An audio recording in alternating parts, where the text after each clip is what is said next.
4 o'clock on Friday can only mean one thing.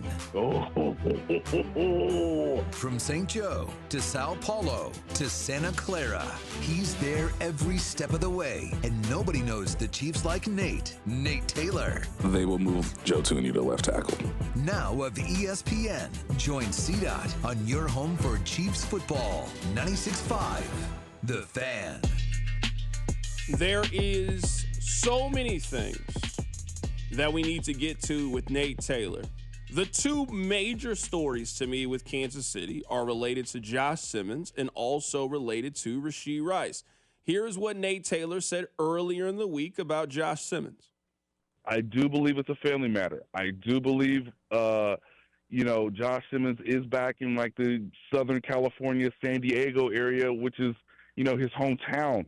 I had the responsibility yesterday, not to ask Andy Reid because I've done that already, but to really ask Patrick Mahomes, like, hey, man, have you talked to this guy? Patrick was very honest on Sunday saying he didn't know where Josh was and that, it's not every day the starting quarterback has to go to the coaching staff and say, where's the left tackle? And the coaching staff really doesn't have the best answer for your franchise quarterback. So when Patrick Mahomes said yesterday that he's praying for Josh Simmons, I think we all need to take that cue from the quarterback. And, I'm fearful, I guess, is probably the best way I can explain what I've heard. That was Nate Taylor a couple of days ago in relation to Josh Simmons. He's sitting down right now. We'll get his thoughts on this coming up in just a bit. So I would say that's story number one for the Chiefs. Where's their left tackle? The other A story when it comes to the Chiefs is Rashee Rice. He is back. He is back for the first time since September of last year. Rashee Rice was asked about how excited he is to get back on the field. Here's what he said. I've been looking forward to this probably for, I think it's been like 380-something days I haven't played a regular season game. And despite the regular season, we still have a whole offseason before that where we were training super hard to get ready for that prior season. So, it's been a long time coming, and the time's finally here. Let's welcome to the show right now Nate Taylor with ESPN joining us on the show today. You know what? You've talked a lot about Josh Simmons. We certainly will get to that here coming up in a bit, but let's talk about Rashee Rice. We had Mitch Holthus on the show on Monday. I asked him how important it was, what this meant for the Chiefs that he was coming back, and he said this is like adding Deebo Samuel to the offense. So very big praise for when at his absolute peak, we're talking about a guy that could catch for 1,200, 1,300 yards and can run for 600 if you needed him to. You're around this team, you know this offense as well as anybody. How impactful, how important is it to have Rashee Rice back? Yeah, Deebo Samuel is an interesting comp. I would say more in the lines of Puka Nacua, where I feel great every third down because he's on the field. I feel great every first down because we can get into a favorable second down. Hell, he might even get 10 yards on this play if it's 1st and 10 and we get the right look. So no matter how you slice it, I think it's interesting that, I think Deebo Samuel comes into mind because of the behind the line of scrimmage work, right? Last year they got so good at being like, hey, is that off zone coverage? Great. We're throwing the ball to him in less than a second because we had one of the strongest armed quarterbacks, and that guy is going to break the first tackle. It's amazing when and I think that's where the Deebo Samuel comp comes into mind. The more I think about it, it's like when Deebo Samuel is at his best, he's always making the first guy miss, no matter where he catches the football. If it's behind the line of scrimmage, short, intermediate area, if there's a defender nearby, that guy is going to have a real trouble trying to tackle him. That'll be one of the big tests in Sunday's game against the Raiders is how often does Rashee Rice not only get the ball and not only how much is he on the field, which my guess would be a little bit over half the snaps. All right, well, when he has the ball in his hand, does he make that first guy miss? Does he add the level of yards after the catch that made him arguably one of the best receivers in the league last season before his injury? So if that continues, yeah, there's a Deebo Samuel element to it, but I just think because they have so many weapons around him now, it's the same thing Matthew Stafford says. I could throw it to Devontae Adams. Puka Nacua's right over there, and he's awesome. So I get the sense that, hey, I might have Xavier Worthy. I might have Tyquan Thornton. They might even dictate the coverages. I love Travis Kelce, but, that guy is – this guy, Rashee Rice, is healthy, athletic, in the prime of his career, one could argue, has plenty of motivation to play well immediately because of his own contract situation based on the predicament he put himself in. So I think that's one of the reasons why he has a chance to really push this offense to even something that was beyond the version we saw in 2022. And now we're talking like 2020, 2019 version of the offense if everything goes well and everyone stays healthy around Rashee Rice. Where would you rank Rashee? This was a debate that we had on the show a couple of days ago. So to give you a little backstory, I don't know if you were listening to it. I said that the Chiefs were getting back a top 25, top 30 wide receiver. Mm-hmm. Text line went crazy. He's a top 10. Somebody said he's top 5. We were then going top through the guys. 5. And Whoa. this was my argument. I said there were 8 guys that I'm not even willing to even entertain the possibility these guys are better wide receivers than Rashee Rice. But I feel like Rice is in a category where, let's say that you think Rice is the 11th best receiver in the league.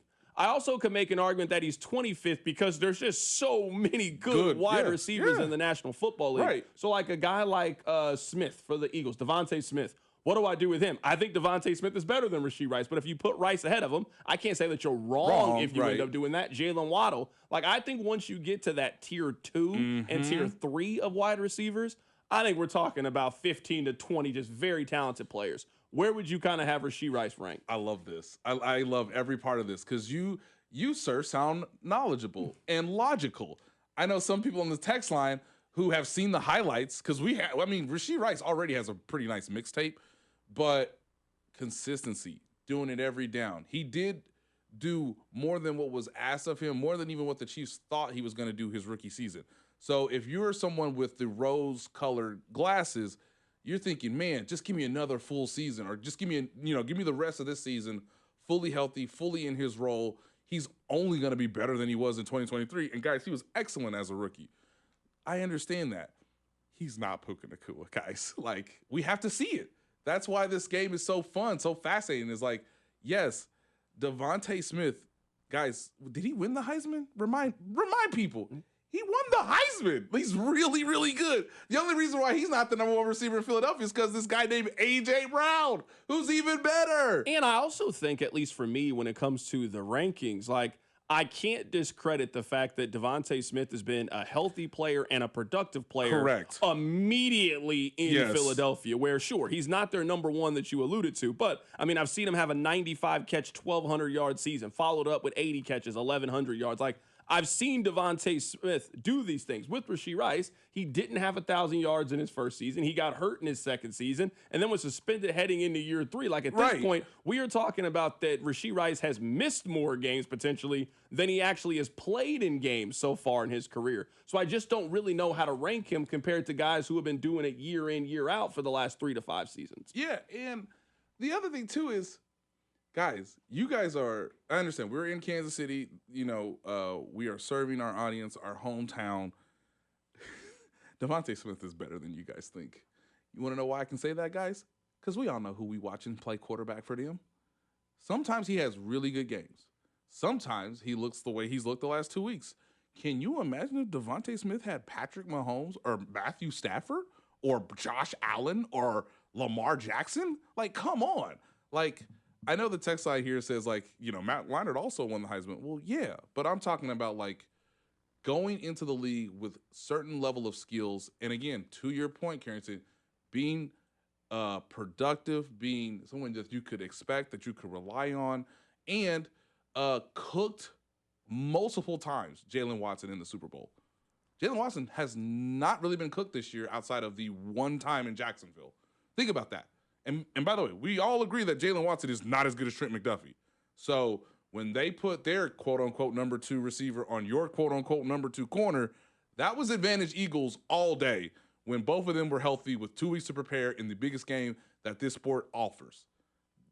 Come on, guys. Like, let's take a deep breath.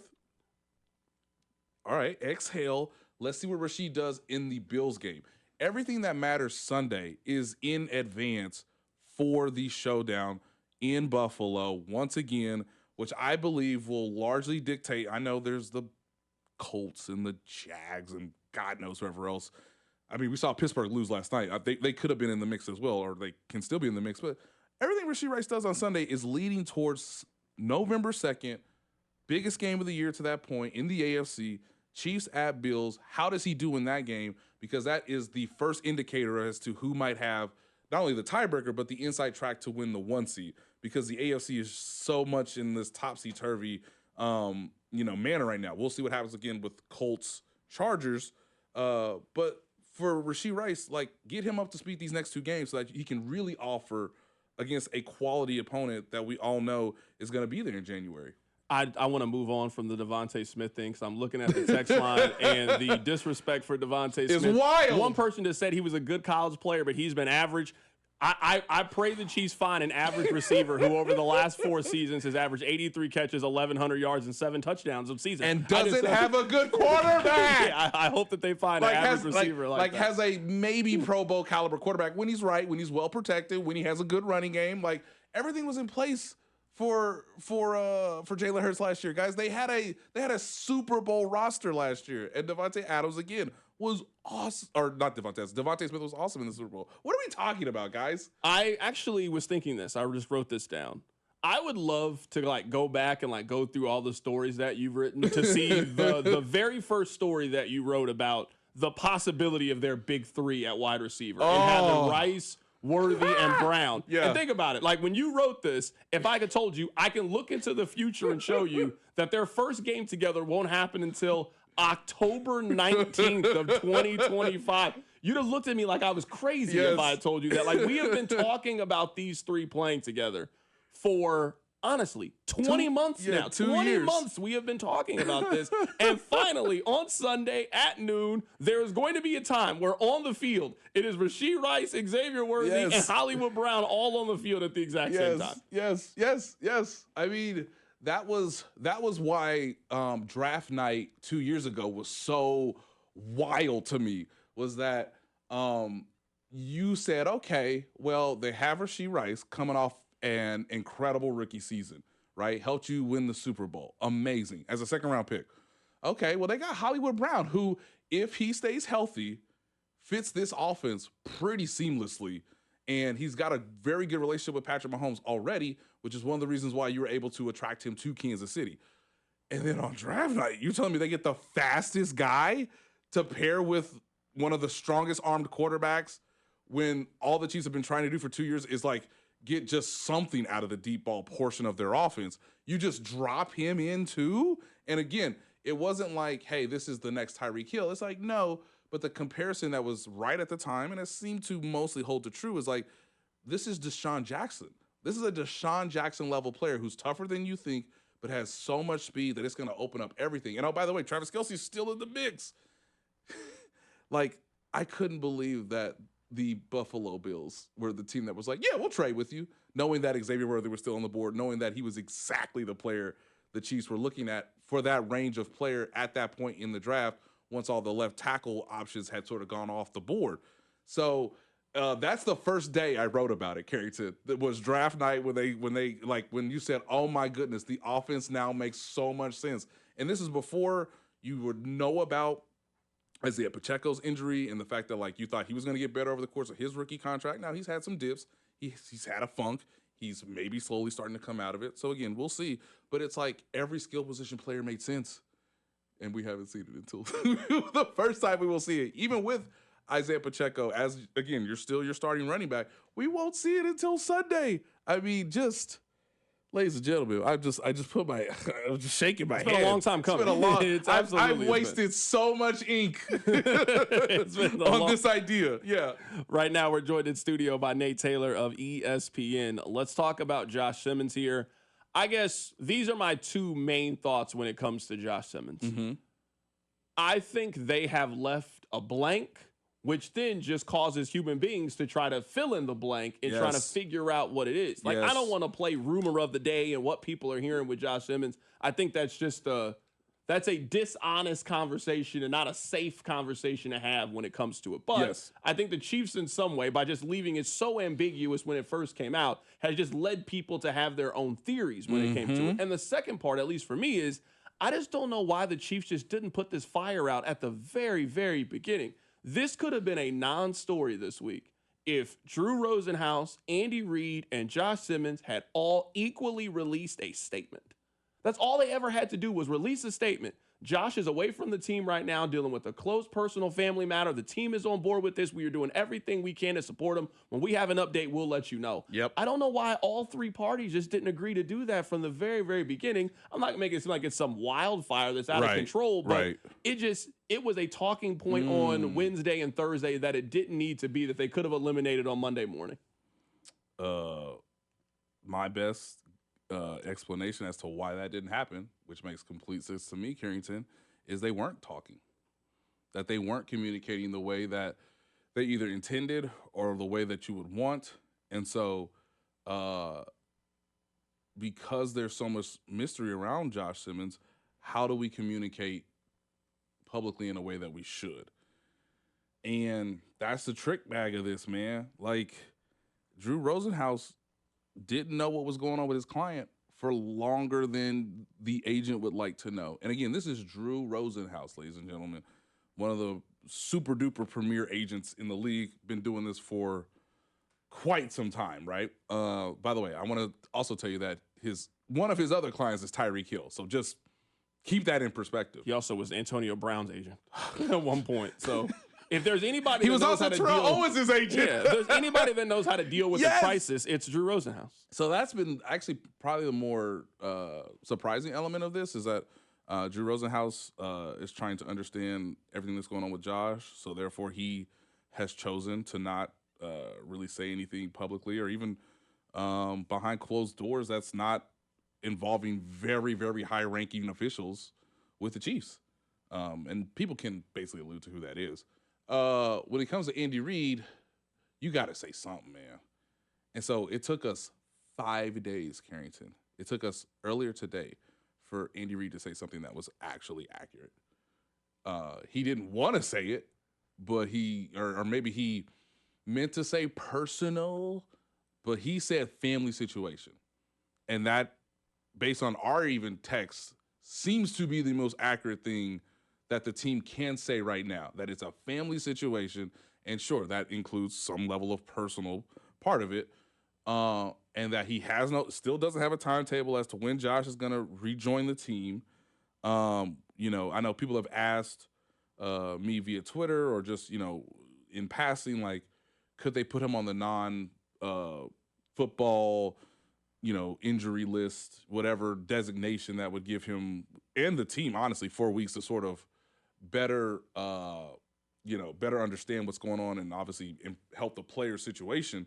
They could do that, but I don't think they want to do that just yet, because every detail has not necessarily been, I don't know, like, obviously it's not been shared publicly, but like trying to gather this has been very difficult. It's somewhat mysterious. I don't want to be hyperbolic, but like, as I said on with Dusty and Bob yesterday morning, I guess, like, Josh Simmons loves football. So why are you, like, would you necessarily be quick to be like, well, until we know everything, you're just not going to play for the next 4 weeks?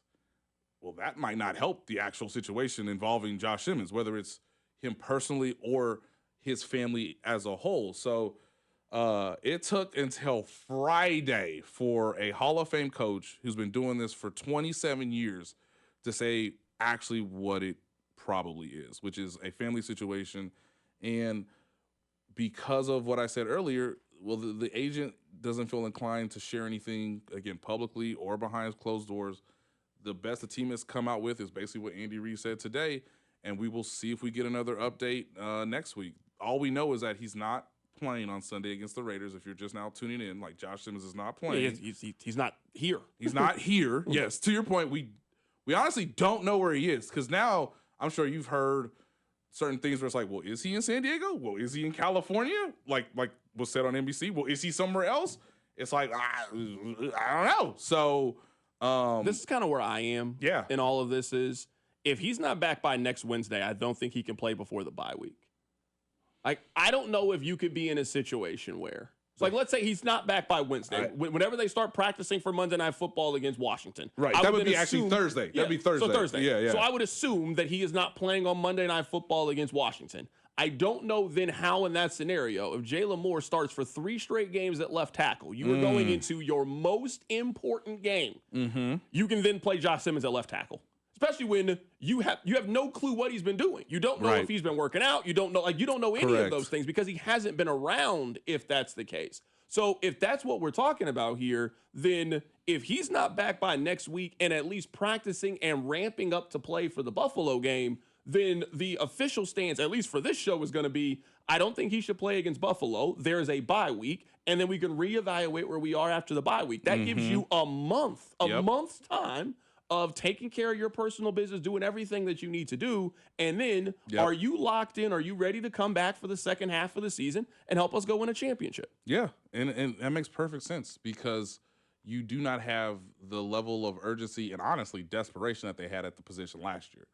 Jalen Moore, if he continues to perform the way he did against the Lions, you say, hey, that's good enough for us to be competent, to be effective against whoever we play. And then, the Chiefs, I don't know if there's been this misconception, but hey, man, it'd be nice to know, all the details. Well, hey, the player didn't give you all the details. Doesn't mean, the Chiefs can't support him properly when he comes back to the best of their abilities, whenever that time is. At least for me, I don't care about the why, I guess. I mean, I understand people care. It's not really my business. I don't care about that.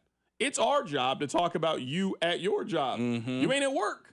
And we don't know why. And we have no clue of when you are coming back to work. If they were telling me, hey, he's just out for Sunday's game, he'll be back next week. Oh, well, so no story. Then, hey, he's come back in a couple of days. He's ready to go. Right now, he is gone, I would say, indefinitely. You have absolutely no clue of when he is coming back. Could that be for Monday Night Football? Is it after the bye week? Is he coming back? That's what I'm saying is, that's all I care about. If family issue, whatever it could possibly be, your business is your business when it comes to that. The uncertainty is, and you just alluded to it, where we all know how quick, look at the NFL, man, injuries are racking up left and right. You are one rolled up ankle away from being in the exact same situation that you were in last year that you have done everything to avoid possibly being in. Yeah, but you spend all this time evaluating Josh, getting his family background, getting his college background, talking to as many people as you can, because he honestly plays one of the most valuable positions, and he arguably plays the second most valuable position on your team, given who the quarterback is. So I would lean on understanding, on caution, on cooler heads prevailing, which is directly to your point, Carrington. Hey, if he comes back, we don't need to rush you, okay? We will give you all the support you need. We will have more conversations to better understand your circumstances if that is necessary. And then, hey, when we come back from the bye week, let's see how you're doing physically, along with whatever's going on, maybe mentally, psychologically. All these things are included because we're all human beings. He's so talented, Carrington, that this is also a reason why we have to ask. Guys, he is the absolute solution to their biggest problem on their roster. That's why this is important too. You essentially lucked into this because he had an injury and because every team that was in the postseason last year, once you got past a certain point in the first round of the draft, said, I mean, we could take him, but he's not going to play for us because we already got a left tackle or we already feel good about that position. And so you even got to trade down a spot, and not only has he been in football sense a godsend, he's exceeded every expectations from the moment you selected him.